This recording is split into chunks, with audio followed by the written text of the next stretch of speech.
Graça e paz a todos. Estamos reunidos para mais uma live. E hoje nós estamos anunciando mais uma vez os nossos mecanismos de divulgação do Evangelho através do meu canal no YouTube, Gilberto Rebouças. Então você pode acessar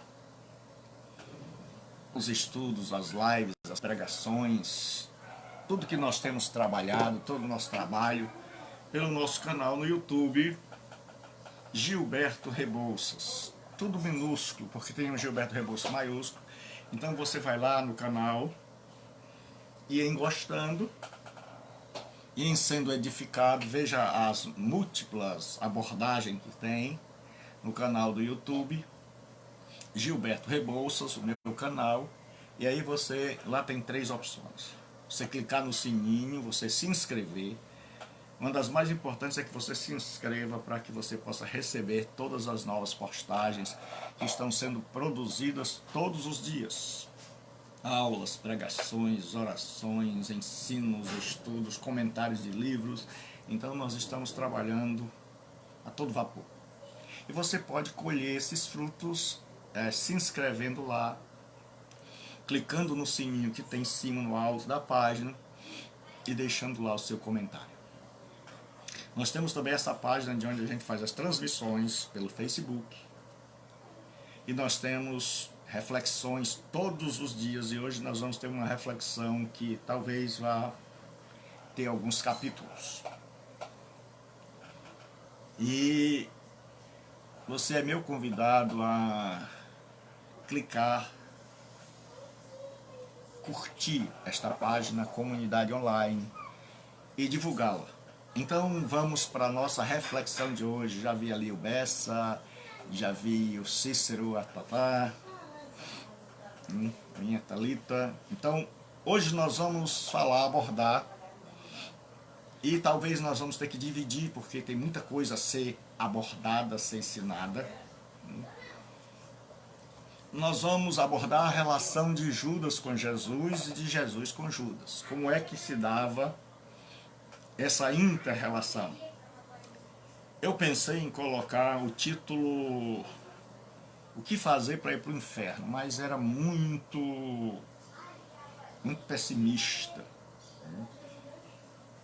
E tem gente que não é boa da cabeça, pode realmente seguir, né? Então nós vamos ver essa relação, como é que se dava essa relação de Jesus para Judas e o inverso.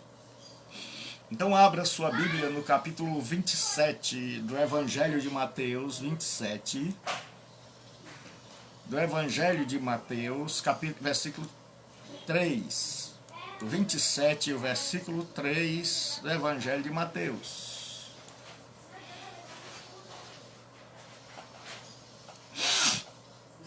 Mateus 27 e 3. Então Judas, o que o traíra, vendo que fora condenado, trouxe arrependido as 30 moedas de prata aos príncipes dos sacerdotes e aos anciãos, dizendo: pequei, traindo sangue inocente. Eles, porém, disseram: que nos importa? Isso é contigo. E ele, atirando para o templo as moedas de prata, retirou-se e foi enforcar-se. E os príncipes dos sacerdotes, tomando as moedas de prata, disseram: não é lícito metê-las no cofre das ofertas, porque são preço de sangue. E tendo deliberado em conselho, compraram com elas o campo de um oleiro para a sepultura dos estrangeiros. Por isso foi chamado aquele campo até o dia de hoje campo de sangue. Nós hoje vamos começar uma série de meditações, né, sobre esta relação, essa inter-relação Judas-Jesus, Jesus-Judas. E eu vou tentar ser mais objetivo. Se nós fôssemos elaborar um sermão, seria o que a gente chama de sermão biográfico, onde a gente traça a vida da pessoa. Mas como é uma leitura devocional, uma leitura... eu espero que você esteja fazendo suas leituras devocionais.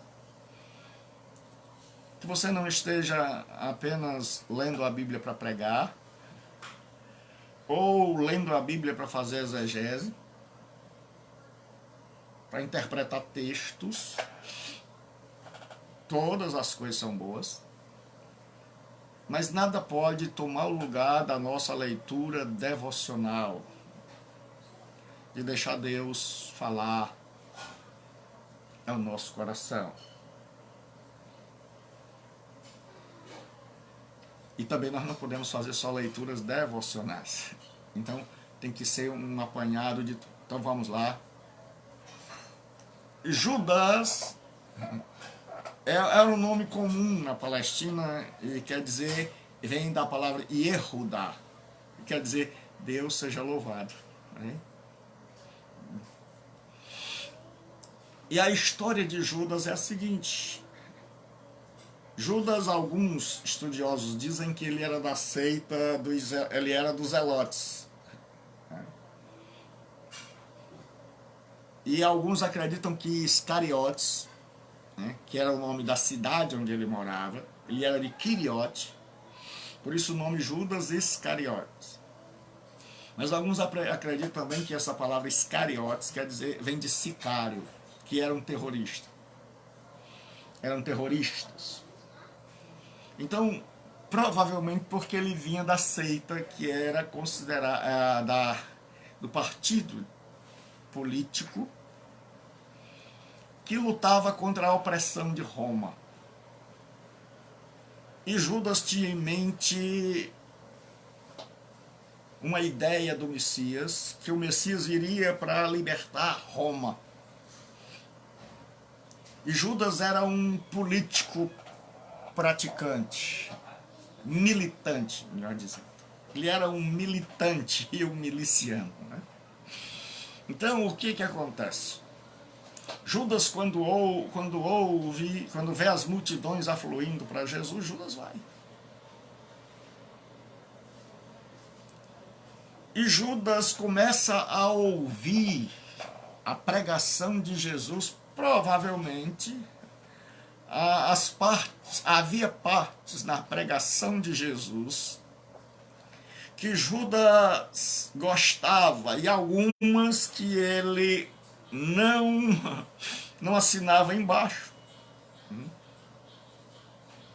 E que tipo de pregação Judas, quando ouvia, gostava? Era do reino. Era que o reino de Deus estava próximo. É que o reino de Deus estava entrando na história. Então Judas dizia assim, pronto, chegou a hora. Chegou a minha hora, chegou a hora dos políticos, chegou a hora dos zelotes. Os zelotes eram aqueles que eram os terroristas da época. Eles não podiam enfrentar Roma peito a peito, então eles começaram a fazer emboscadas. Nada de novo debaixo do sol, certo? Então eles faziam atentados, ele pegava as pessoas na estrada, os romanos, aqueles descuidados, no meio da multidão, eles enfiavam uma adaga e aí saíam. Então eles eram o terror. Roma temia, tinha o maior cuidado com os zelotes. E aí Judas, quando ouve Jesus falar sobre o reino de Deus, ele não vai para as implicações do que seria o reino. Mas Judas, ele vai para o que ele quer ouvir. E aí, quando Jesus começa a falar, se alguém te bater numa face, oferece a outra. Se alguém te obriga a caminhar 1 milha, vai com ele 2. destas partes, Judas não gostava. Então ele começou a selecionar o que era bom e o que não era. O que Jesus estava acertando e o que não era. O que era inspirado, os dias que Jesus estava inspirado, e o que não era, os dias que ele deveria ir para o culto e os dias que não. O dia que ele deveria assistir a live, ele olhava assim no tema. É reino de Deus? Ah, estou dentro. É reino de Deus? Ele vai falar de reino.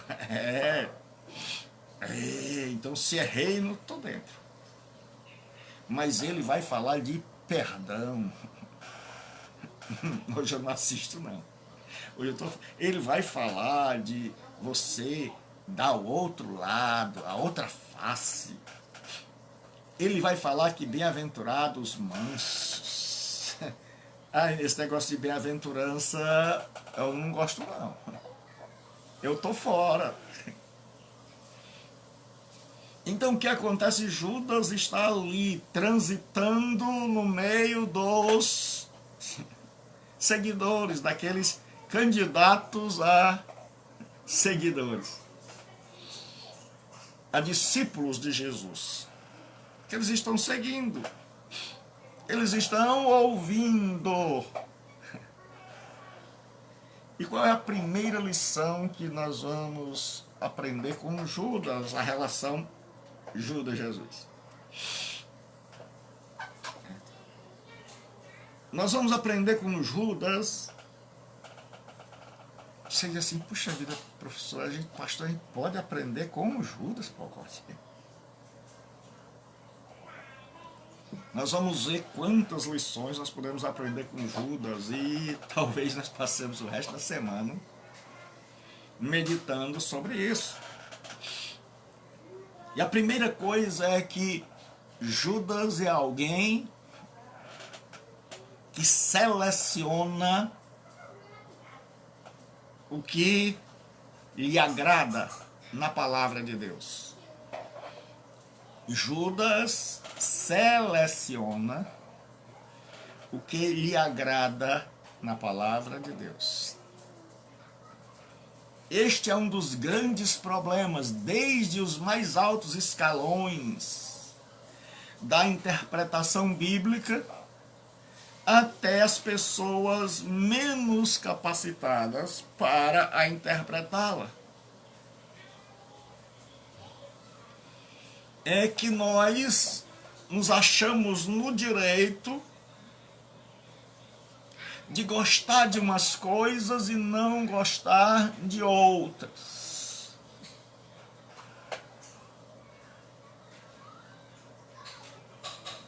Um dos grandes problemas da nossa fragilidade humana é que nós achamos que nós podemos dizer para Deus o que é certo e o que é errado. Dentre a teologia liberal,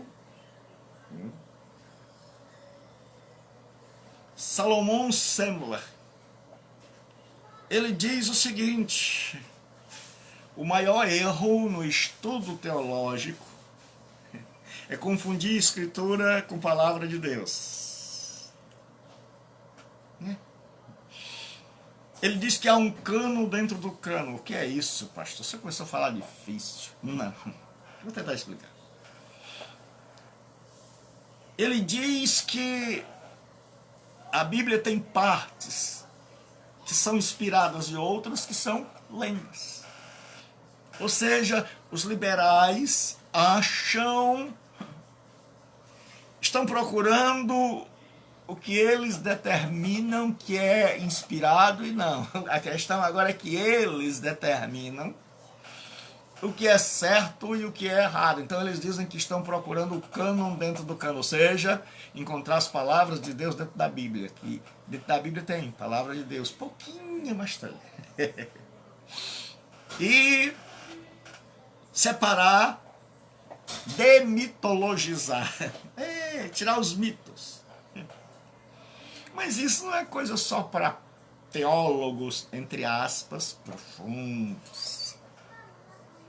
Isso é coisa de muita gente, a gente seleciona. No livro de Salmos a gente vai lá e diz assim, eu gosto do 23. Aqueles salmos que dizem assim, pega com os filhos dele e dá na parede, esmaga-lhes o crânio. Nossa, esse eu não quero saber não, esse eu pulo. Eu gosto mesmo de caixinha de promessa, aqui onde eu tiro e não tem perigo de vir coisa ruim. Eu gosto assim. Eu lá vou perder meu tempo, dizem muitos. Lendo tudo é muito grande. Você já viu o tamanho da Bíblia? Já viu a espessura? E tem gente que diz, isso aqui eu não gosto não. Isso aqui eu gosto. Essa, muitas vezes, é a nossa relação com o que Jesus tem a nos ensinar. Nós deixamos entrar na nossa cabeça seletiva, e que nem muitas vezes vem ao coração. Nós permitimos que entre aquilo com o qual nós concordamos, é aquilo do que nós gostamos. Então nós passamos a seletizar, nós passamos a ter o nosso próprio cânon. O que é o cânon? O cânon das escrituras é quando eles separaram os livros falsos do verdadeiro e disseram, esse daqui é a lista, é Mateus, Marcos, Lucas, João, os outros evangelhos, que não forem esses, são apócrifos. Esses aqui são os canônicos, os inspirados. E aí eles fizeram uma lista de 39 livros do Velho, para separar das múltiplas literaturas, e fizeram uma lista de 27, então a Bíblia agora está encerrada, não pode mais botar nenhum, nem tirar. Né? Então quando eu falar a palavra cânon, eu estou falando da lista de livros inspirados. Certo? Então, o que aconteceu? A igreja reconheceu o cânon, 27 livros, de Mateus a Apocalipse. Mas nós fazemos o nosso próprio cânon. É tanto que nós marcamos os versículos bonitos lá, ou de lápis, ou com a caneta, e que a nossa Bíblia é toda marcada. Mas a gente não marca texto, ninguém marca assim, e Judas foi se enforcar. Se você marcou, você é uma exceção. Ninguém marca tudo isso, te darei, se prostrado, me adorares. A não ser que você esteja como um pastor amigo que já está na glória, me deu um livro e colocou aquele texto, tudo isso te darei, se prostrado, me adorares. Eu disse assim, pastor, isso era o diabo que estava oferecendo. Mas ele colocou no livro que me deu esse texto. Então, quando eu e você selecionamos, isso faz parte da nossa natureza humana, que tem coisas que a gente não quer ouvir, porque a pregação de Jesus, o evangelho de Jesus, a escritura sagrada é um espelho que eu vejo, mas que eu sou visto.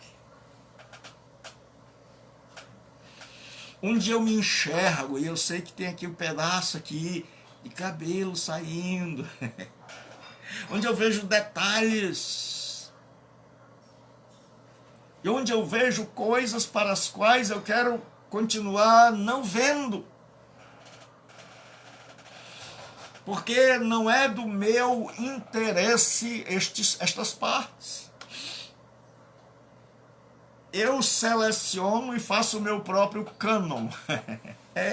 Aí eu escolho esses versículos aqui, é da Bíblia do São Gilberto. Esses versículos aqui são da Bíblia do São Gilberto.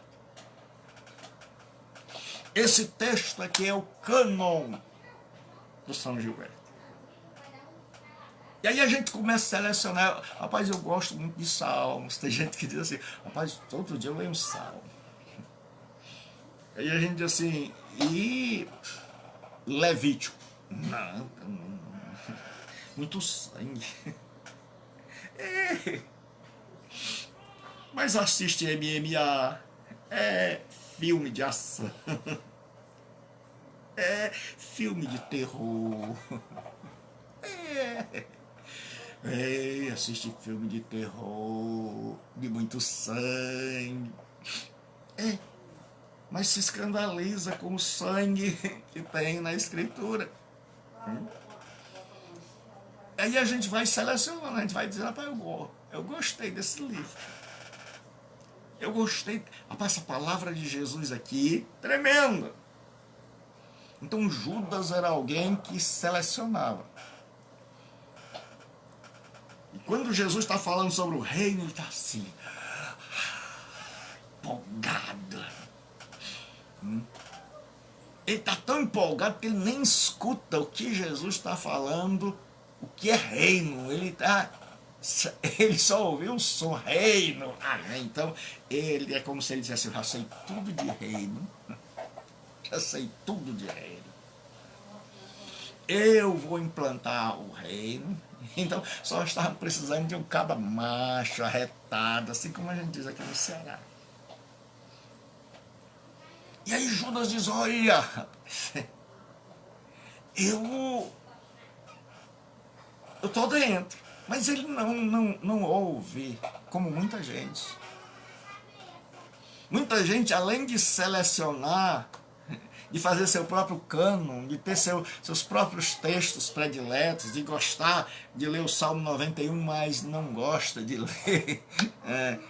Abraão gerou Isaac, genealogia. Isaac gerou Jacó, Jacó gerou José. São 14 gerações, porque você pegar o nome ali, o centro é Davi. Quando você começar a estudar, você vai ver como é gostoso. Que ali ele está falando de Davi e do seu herdeiro, o Messias. E aí o nome Davi, em hebraico, somando as letras da 14, David.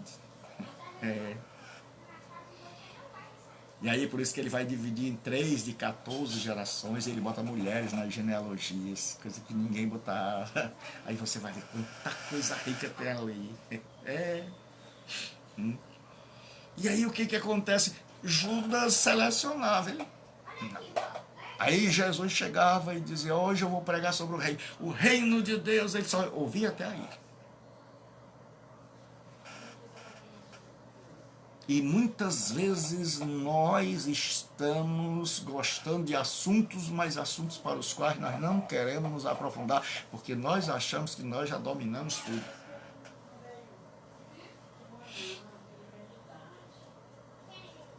Assuntos que passam por cima, que a gente não quer saber realmente qual é a proposta de Jesus para reino. E é por isso que lá na frente Judas percebe que se equivocou. E é por isso que lá na frente Judas se acaba, desaba. Porque ele nunca quis ouvir qual era a proposta de reino que Jesus estava fazendo. E qual é o nosso grande problema? Porque muitas vezes nós ouvimos na superficialidade. Nós vivemos sem dar um mergulho, nós vivemos sempre na superfície. A palavra nos agradou, a gente já está partindo para as emoções. A gente começa com uma série de glória, a gente se desmancha em choro, a gente começa a sair do foco e dizer, homem de Deus, pregação, aleluia, glória a Deus. Começa um barulho, a gente que é pentecostal ainda faz mais barulho ainda. E aí ninguém entende mais nada. E quando o pregador, porque eu também já fiz isso. O que você acha que eu aprendi? Errando. Ninguém aprende a errar. Já cheguei momentos na minha vida, momentos em que o povo estava todo gritando, sapateando, falando língua estranha. E aí eu pegava o microfone, todo snob, e eu dizia: pegue, pastor, agora é com o Espírito Santo. Pegue, pastor. Todo... E pro lado, se achando que eu tinha abafado e que a mensagem sacudiu um pouco. E aí as pessoas começam a ficar assim, elas não estão interessadas em se aprofundar. Você falou uma coisa que tocou no coração delas, a emoção toma conta. E aí, pronto, nada mais, meu irmão, nada mais.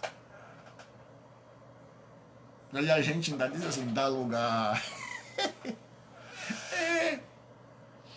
Aí a pessoa não se aprofunda, vive sempre na superfície. Você toca no que ela gosta, ela chora, ela grita, fala língua estranha, dá aleluia, não é mais nem aleluia. E aí é por isso que nós vemos gente trilhando com Jesus pelas emoções. Eles não andam com Jesus por fé. Mas como dizia um saudoso professor meu, pastor Rex Stokes, que já está na glória, que foi uma das pessoas mais tremendas que eu já conheci, missionário canadense que veio para cá e que eu tive a honra de estudar com ele, e não só de estudar com ele, mas de ser colocado numa igreja por ele e de conversar com ele e de ser aluno dele, que era um exemplo de homem.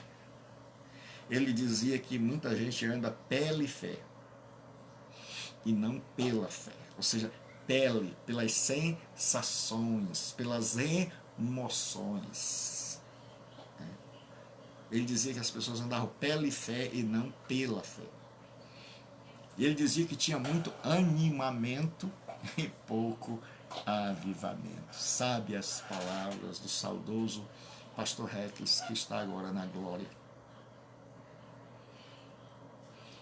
Então nós temos gente que, quando a palavra toca na pele, que começa a se arrepiar, aí pronto, ele esquece tudo. Então Judas, quando ele está ali, e a palavra começa a ser que ele gosta, porque ele já selecionou. Ele não machava, ele não entrava no mistério, ele não se arrepiava, ele não chorava, ele não glorificava quando Jesus dizia: bem-aventurados os pobres. Quando Jesus dizia: bem-aventurados os mansos. Não. Quando Jesus dizia assim: bem-aventurados os misericordiosos. Vixe, vou embora. Tem um trabalho me chama, tem outras tarefas, queria muito ficar aqui no culto, mas o horário, ele não gostava. Mas quando Jesus falava especialmente no reino, ele estava ali já empolgado, animado, viva! Mas ele nunca compreendeu o reino. E nós temos uma multidão que anda com Jesus e que existem coisas do Evangelho de Jesus para as quais ela não atenta. E existem coisas no Evangelho de Jesus e na Escritura que ela gosta. Então ela selecionou. E aquilo que ela não gosta, o que ela desconhece, o que não é do seu interesse, ela não medita. E nós temos muita gente assim, que está atrás de Jesus Cristo para ouvir o que lhe interessa. Que a relação não é uma relação de troca de experiência, não é dizer: olha, eu penso assim, o senhor pensa diferente, e será que dá para a gente alinhar as ideias? Será que eu estou certo? Será que eu devo gostar só de partes que me agradam? Ou talvez não de partes que me agradam, mas de partes que me interessem, de partes das escrituras, de partes do evangelho. E quando eu falo evangelho é todo o querigma, é o conteúdo, querigma é o conteúdo do evangelho. Quando você fala assim, vamos evangelizar, vamos pregar. Mas pregar o quê? Aí o que você vai pregar é o conteúdo, é o querigma. Por isso que uma pregação querigmática é uma pregação que tem conteúdo, porque tem um monte de pregação que não tem conteúdo. Então o grande problema é que muitas vezes eu e você, a gente seleciona o que a gente quer ouvir e a gente seleciona conforme os nossos interesses. Judas fazia assim. Eu sou político. Eu estou interessado na implantação do reino. Esse é meu projeto. Eu não aguento mais ver romano pisando solo sagrado.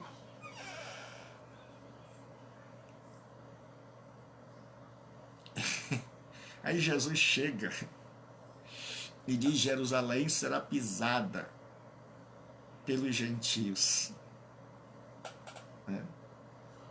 Então, Jesus diz que Jerusalém não vai ser desocupada imediatamente. Esse tipo de coisa Judas nunca tentou.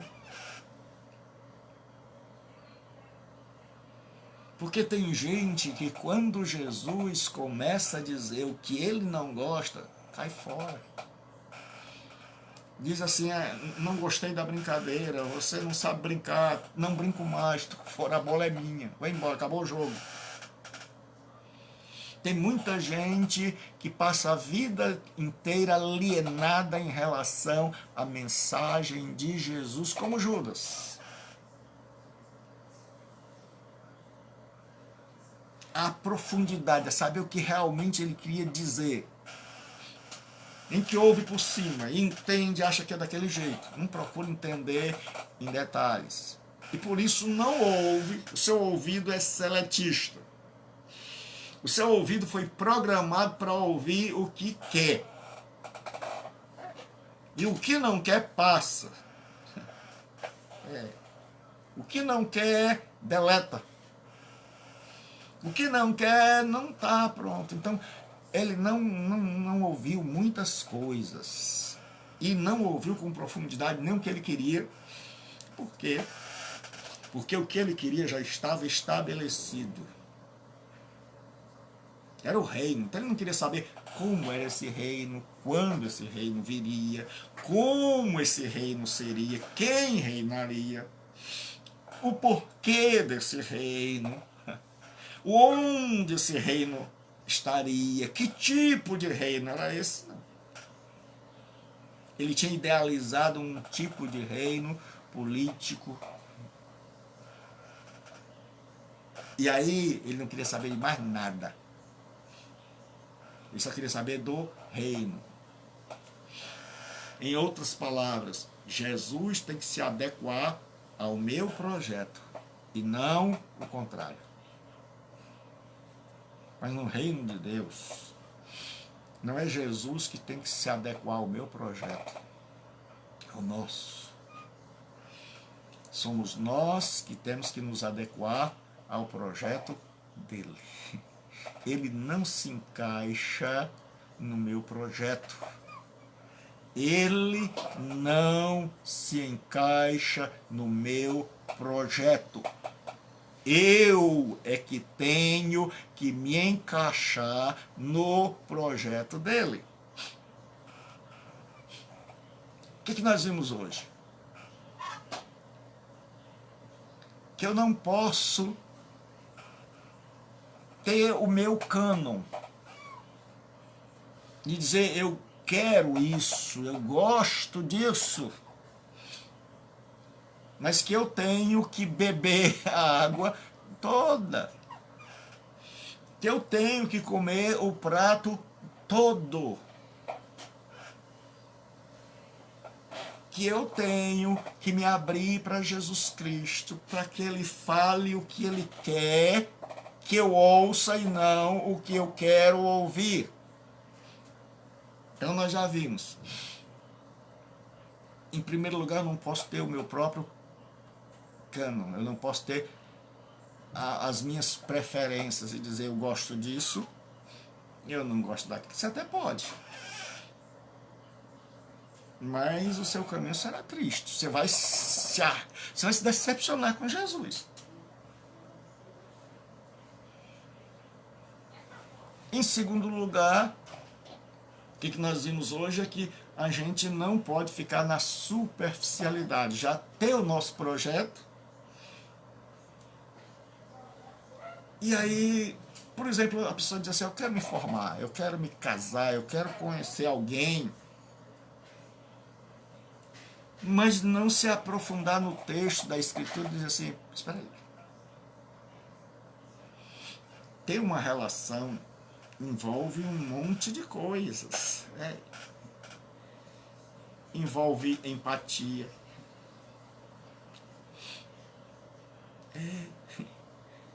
As duas pessoas têm que sentir uma outra, cumplicidade, dinheiro.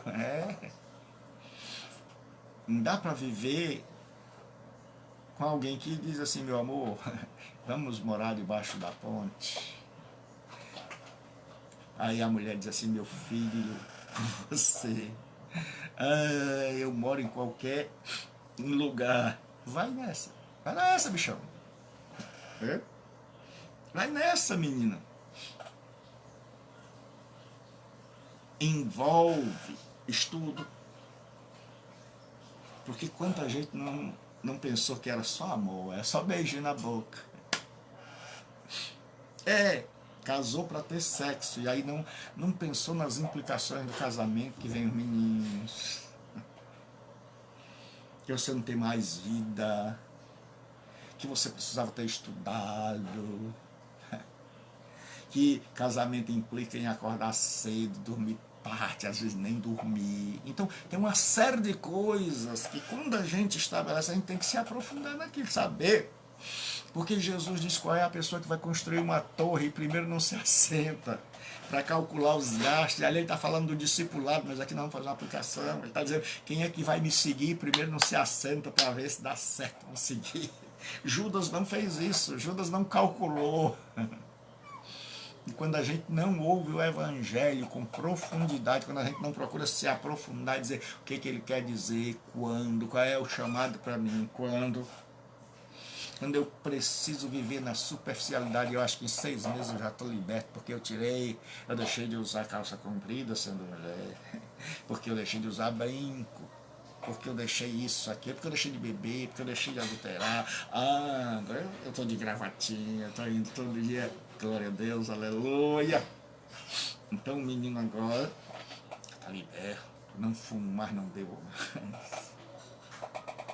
Mas ele não percebeu ainda que é libertação. Porque ele está escondido, porque ele está na toca, porque ele está igual os profetas do dia de Elias, tudo escondido. E um Obadias da vida levando pão e água para eles beberem lá, porque eles estão morrendo de medo do Acabe.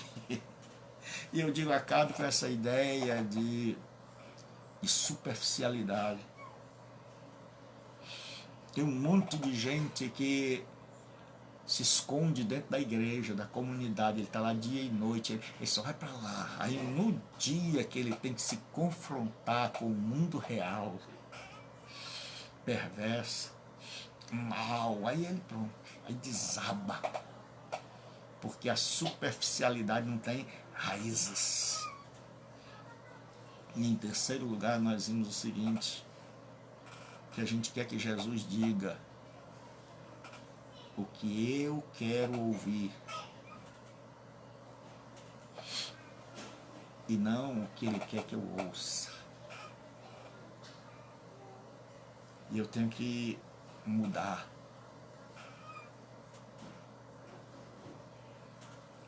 O Evangelho de Jesus tem que mudar as minhas concepções. O Evangelho de Jesus tem que mudar os meus pensamentos, a minha cosmologia, a minha visão de mundo, a minha interpretação da realidade. Que parâmetro você usa para interpretar a realidade? Nós temos 3 parâmetros para interpretar a realidade. O que as pessoas dizem, se é certo ou errado. Tem gente que interpreta a realidade assim. As pessoas dizem que a pandemia foi uma praga de Deus enviada. E aí a gente vai e diz, foi verdade.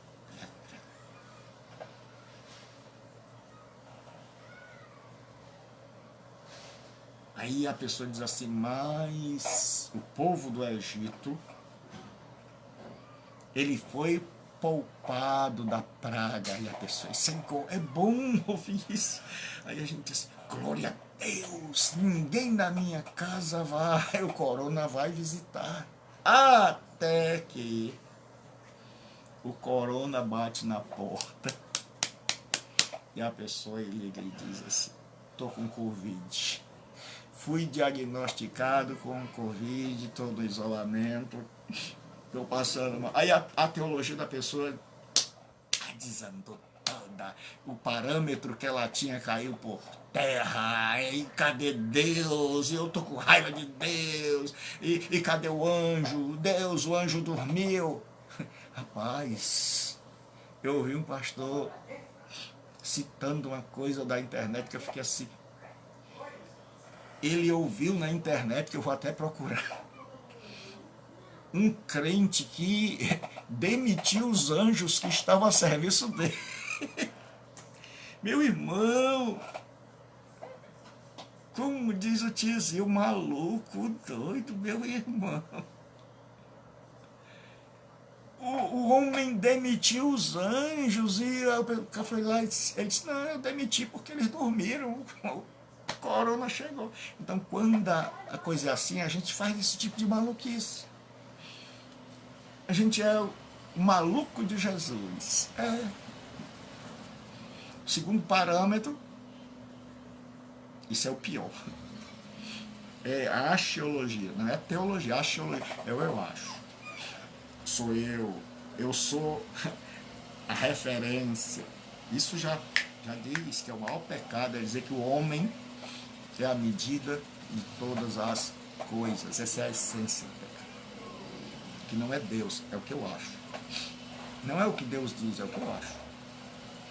Eu acho que é assim, eu acho assado. Então, você tem um monte de acho. Você construiu uma verdadeira teologia. Você tem enciclopédias como essa escrita do eu acho, e a gente vai ver os achismos do José, os achismos da Juliana, os achismos, tá lá, versículo 1 do eu acho. Então nós começamos a formar as nossas ideias e as nossas convicções, e ninguém pode mexer com elas. Porque Judas tinha isso e nem Jesus, nem o Evangelho de Jesus conseguiu demovê-lo das suas ideias. O seu eu acho. E tem um terceiro modo de julgar a realidade. É pela palavra de Deus. É ouvindo a voz de Deus. E é dizendo, eu vou conhecer esse Deus. E em o conhecendo, eu vou interpretar a realidade. Hoje foi apenas a introdução. Amanhã nós continuaremos. Aguarde cenas do próximo capítulo. Que Deus abençoe e lembre-se, mais tarde tem mais. Hoje, quinta-feira, tem aula às 20 horas. Então Deus abençoe. Vai lá, deixa teu comentário. Certo? Amanhã ouça de novo, medite e veja qual é a sua relação com Jesus. Abraço.